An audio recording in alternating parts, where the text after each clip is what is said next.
Price எல்லாம். இன்றைக்கி ஆண்டவர் என்னோடு பேசிய ஒரு வார்த்தை, என் மனதை தொட்டு ஒரு வார்த்தை உங்களோடு ஷேர் பண்ணுறேன்.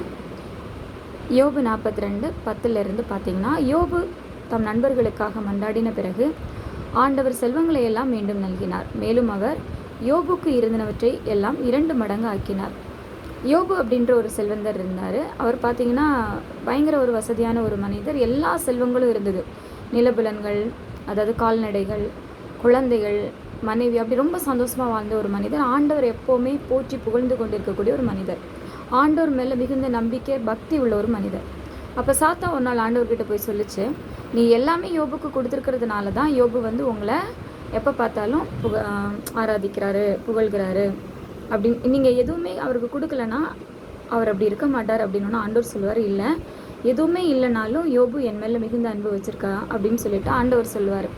அப்போ சாத்தா என்ன பண்ணும், அப்போ நான் சோதித்து பார்க்குறேன் அப்படின்னோடனே ஆண்டவர் சொல்லுவார், நீ என்ன வேணால் செய், ஆனால் யோபுவோடைய உயிரை மட்டும் நீ எடுக்கக்கூடாதுன்னு சொல்லிடுவார். அதுக்கப்புறமா பார்த்தீங்கன்னா அவருடைய குழந்தைகளை இழந்து போவார், அவருடைய மனைவி இழந்து போவார், எல்லா நிலபுலன்கள், கால்நடைகள் எல்லாம் அவர்கிட்ட இருந்த எல்லா செல்வத்தையும் இழந்து போயிடுவார். கடைசியில் அவருக்கு பயங்கரமான நோய், உடம்பு ஃபுல்லாக. அப்படிப்பட்ட சூழ்நிலையில் அவர் என்ன செய்யலை, ஆண்டவரை விடவே இல்லை, ஆண்டவரை மறுதளிக்கவே இல்லை. அப்போது சாத்தான் சோதிச்சும் யோபு என்ன செய்யலை, ஒரு நாள் ஆண்டவர் மேலே உள்ள நம்பிக்கையை விடலை. அதாவது சாத்தான் நமக்கு சோதனையை கொடுக்க முடியுமே தவிர உடம்பில் கை வைக்கலாம், அட் மீன்ஸ் ஏதாவது ஒரு நோய்களை கொடுக்கலாம், வீட்டில் ஏதாவது பிரச்சனைகளை கொண்டு வரலாம், மன போராட்டத்தையும் கலக்கங்களையும் கொண்டு வரலாமே தவிர, கண்ணீரை கொடுக்கலாமே தவிர நம்ம உயிரை எடுக்கிறதுக்கான அதிகாரம் யாருக்கு கிடையாது, சாத்தானுக்கு கிடையவே கிடையாது.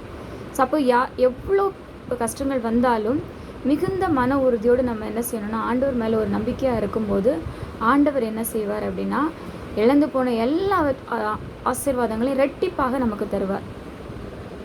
இங்கே பாருங்கள், யோபின் முன்னைய நாட்களில் இருந்ததை விட பின்னைய நாட்களில் ஆண்டவர் அதிகமாக ஆசி வழங்கினார். அதாவது அவர் முன்னாடி எவ்வளோ வசதியானவராக இருந்தாரோ அதை விட பல மடங்கு, அதாவது ரெட்டிப்பான நன்மையை கொடுத்தாரு. இழந்து போன எல்லாமே அவருக்கு மறுபடியும் கிடைச்சிது.